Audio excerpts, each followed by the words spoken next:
Hey guys, I'm Roger. And I'm Max. And today we are going to bring you a video where I teach my son Max and you how to build a really awesome tire swing that is strong enough to carry you and two of your friends at once using a standard truck tire. So to begin, you're going to need the following materials, and these will be linked in the description below. You're going to need some type of anchors. I'm going to use the big U anchors today, but you can use eye bolts as well if you don't have access to these. Besides these, you're also going to need some really large washers. Now I use 3/8 inch by 1.5 inch washers here, and like I say, all of this is going to be linked below. And then you're going to need some lock nuts, and these are 3/8 inch lock nuts.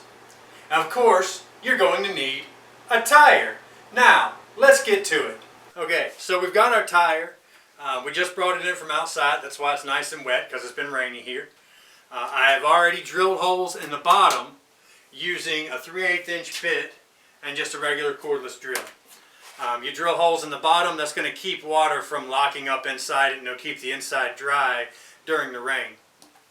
Well, it's not going to keep it dry during the rain, but it'll let the water run out so it doesn't fill up. Because if you were like me when you were a kid, you hit a tire swing, you dive in it, and it's got that stale water from 3 weeks rain ago, whew, that was smelly.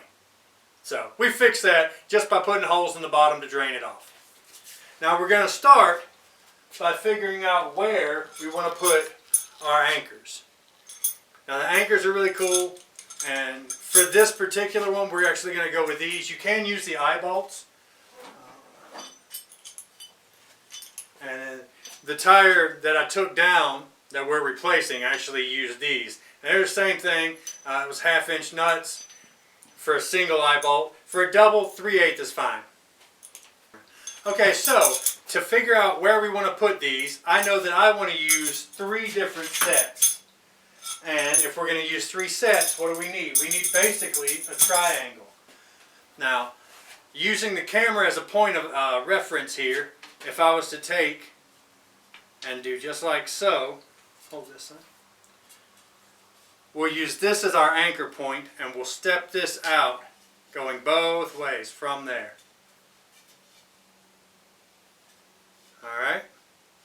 And then basically, I've got my 3 little pieces of wood here, and what we're going to do is we're going to make sure that we have a nice solid spot to put our pieces. So, that's going to be clicked in here and here. This is clicked in here and here. And then we've got a nice,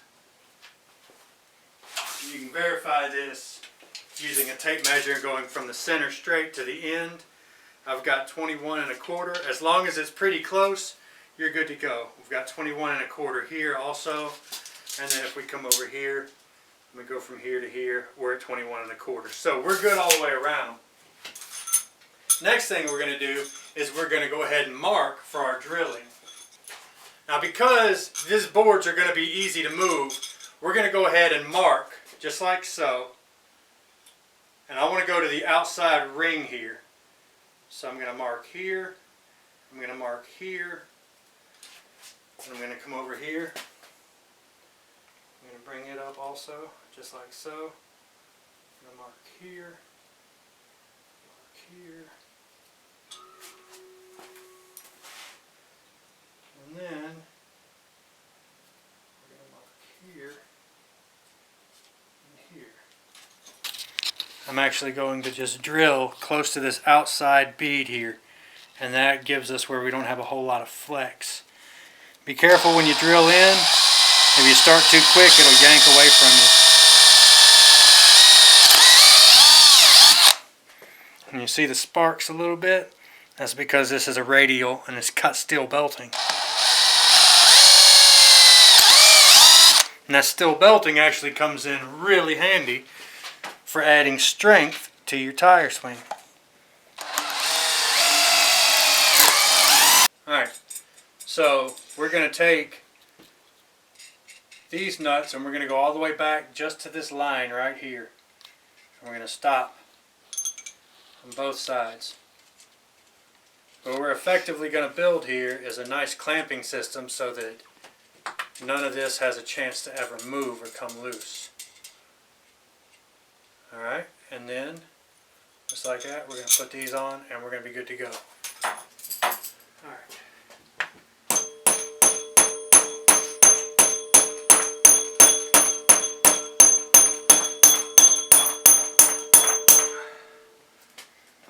One side's good, the other side is like, no. Look at that.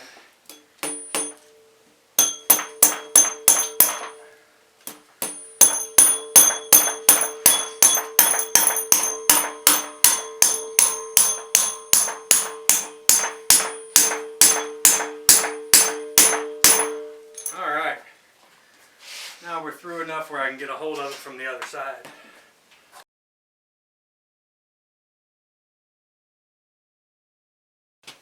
So we've got our washers here and our lock nuts, and we just tighten them down by hand to start. So using a deep well socket and this adjustable, I can lock it up here.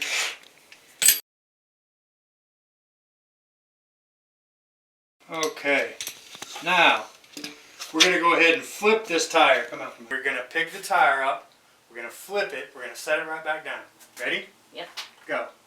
Flip it, set it right back down. Okay, that gives me access to everything inside. So the first thing I want you to do, Mr. Helper, is put the washers on and the lock nuts. While you're doing that, I am going to be tightening down where I already started, which is over here. Washer goes on first, right? Washer goes on first, correct.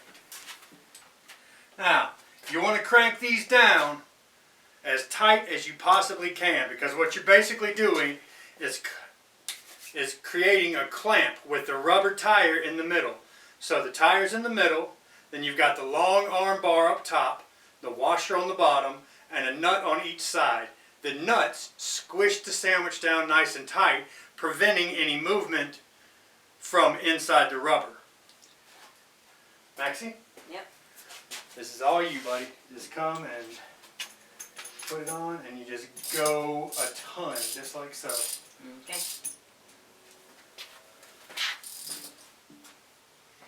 Come over here. You're using your right hand. Get to where you don't have to see it. You can just feel it. Okay. And you want to just get in there and do like that. Okay.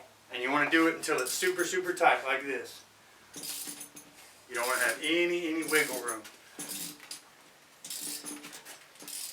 And it's going to take you a minute. So, guys, we're going to go high speed through this section, and you get to watch Maxie play with a wrench.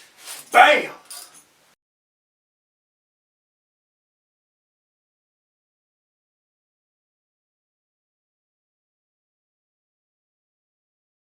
Okay guys, once you get to this point, you're officially done making your tire swing.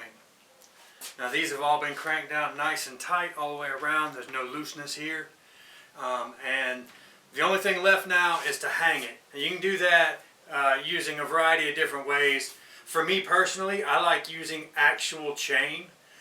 It's got a high weight rating and it's really easy to adjust, and I never have to worry about a knot coming undone. But you can also use rope with rope clips. You can use rope with just knots. What you're going to basically want to do is tie off 3 here, and if you use chain, just get them to cut it at Lowe's or Home Depot, 3 pieces, 3 foot long. And then you're going to need 1 piece to go from there up to your tree limb, wrap around it, and then come down, and you will end up using these right here to hook into it. So these just kind of slide over and hook, and then I like using the kind with the actual screw on here where they bolt together instead of the carabiners with a press-in little deal. So you'll need 5 of these total. You'll need 1, 2, 3. These 3 come up to a peak, and you'll need a 4th after they come up to the peak, and then 1 from up top when it wraps around the tree limb. You're going to bring it around and loop it together. And then that'll be it. You'll be ready to go. So the next piece of the video is just going to show this mounted up to an existing setup that I've got here. I'm just replacing a 10-year-old tire swing with this one, so I decided to make the video for you guys. But it'll show, well, this. Now I'm reusing these from the last time that I had the tire swing up. So I went ahead and threw some WD-40 on here to just loosen it up so that they can get nice and done here.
There we have it.